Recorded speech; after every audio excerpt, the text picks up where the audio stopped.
মুসলমানে মুসলমানে দ্বন্দ্ব করা চলবে না, সীসা ঢালা প্রাচীর হবে কখনো তা টলবে না।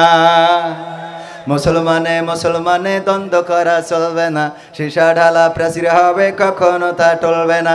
মুসলমানে মুসলমানে দ্বন্দ্ব করা চলবে না, সীসা ঢালা প্রাচীর হবে কখনো তা টলবে না। তবেই শান্তি পাবে, অশান্তি দূর হবে, তবেই শান্তি পাবে, অশান্তি দূর হবে। কেউ আর মুসলমানের বাজে কথা বলবে না, মুসলমানে মুসলমানে দ্বন্দ্ব করা চলবে না, সীসা ঢালা প্রাচীর হবে কখনো তা টলবে না।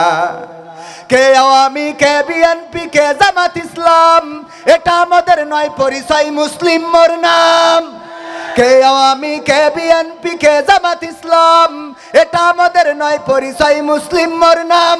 এ কথা মানলে পরে শান্তি আসবে ঘরে, এ কথা মানলে পরে শান্তি আসবে ঘরে।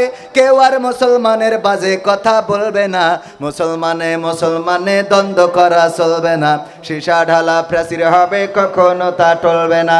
মুসলমানে মুসলমানে দ্বন্দ্ব করা চলবে না, সীসা ঢালা প্রাচীর হবে কখনো তা টলবে না। মাঝাব আর লামাঝাবের লড়াই যদি চলে, শান্তি আসবে না রে ভাই কোনই কৌশলে। মাঝাব আর লামাঝাবের লড়াই যদি চলে, শান্তি আসবে না রে ভাই কোনই কৌশলে। ঐক্যবদ্ধভাবে থাকলে শান্তি পাবে, ঐক্যবদ্ধভাবে থাকলে শান্তি পাবে, এছাড়া শান্তি পাবার রাস্তা কবু মিলবে না। মুসলমানে মুসলমানে দ্বন্দ্ব করা চলবে না, সীসা ঢালা প্রাচীর হবে কখনো তা টলবে না। মুসলমানে মুসলমানে দ্বন্দ্ব করা চলবে না, সীসা ঢালা প্রাচীর হবে কখনো তা টলবে না। কে কমিয়া কে আলিয়া এটা তো বিষয় নয়, কথা বলার ক্ষেত্রে রবের করতে হবে ভয়। কে কমিয়া কে আলিয়া এটা তো বিষয় নয়, কথা বলার ক্ষেত্রে রবের করতে হবে ভয়। হকের কথা যারা বলে, হকের পথে যারা চলে, হকের কথা যারা বলে, হকের পথে যারা চলে, তাদের সাথেই থাকতে হবে, এই কথাটা ভুলবে না। ভোলা যাবে? মুসলমানে মুসলমানে দ্বন্দ্ব করা চলবে না, সীসা ঢালা প্রাচীর হবে কখনো তা টলবে না।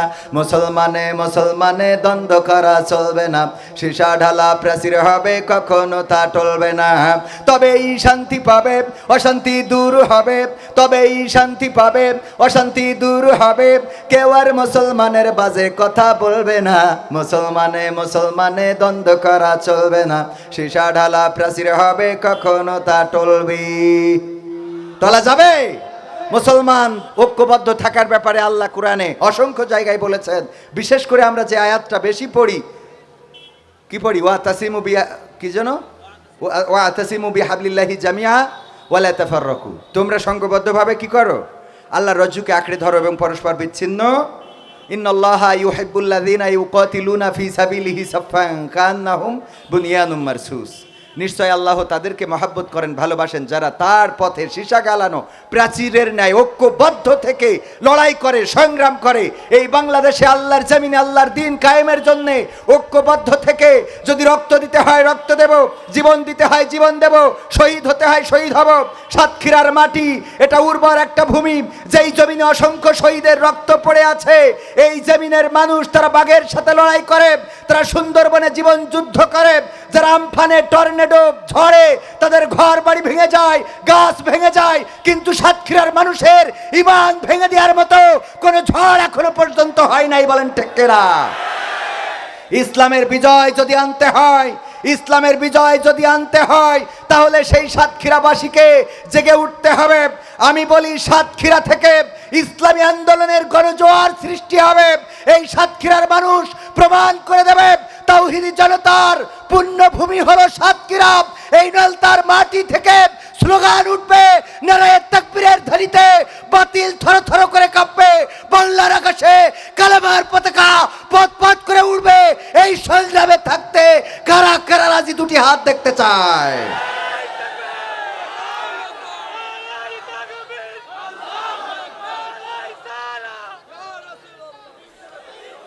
সম্মানিত ভাইয়েরা, যদি যদি ঐক্যবদ্ধ থেকে কোরআনের পক্ষে থেকে লড়তে পারেন, যেভাবে ফ্যাসিস্ট পালিয়েছে সেভাবেই ওই চেয়ারে কোরআন বসবে।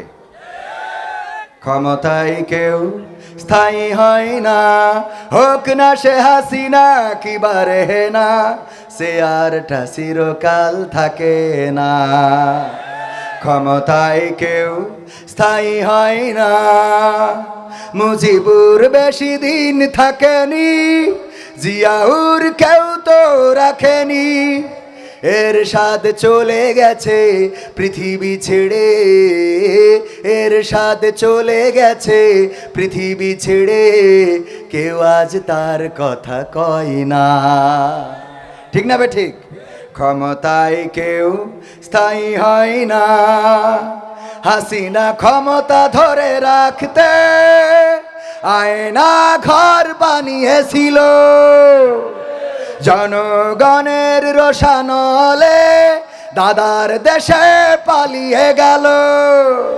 হাসিনা ক্ষমতা ধরে রাখতে আয়না ঘর বানিয়েছিল, জনগণের রোশানলে দাদার দেশে পালিয়ে গেল।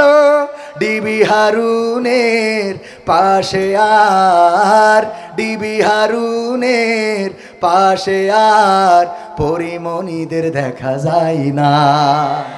ক্ষমতায় কেউ স্থায়ী হয় না, হোক না সে হাসিনা কিবা রেহেনা, সে আরটা চিরকাল থাকে না।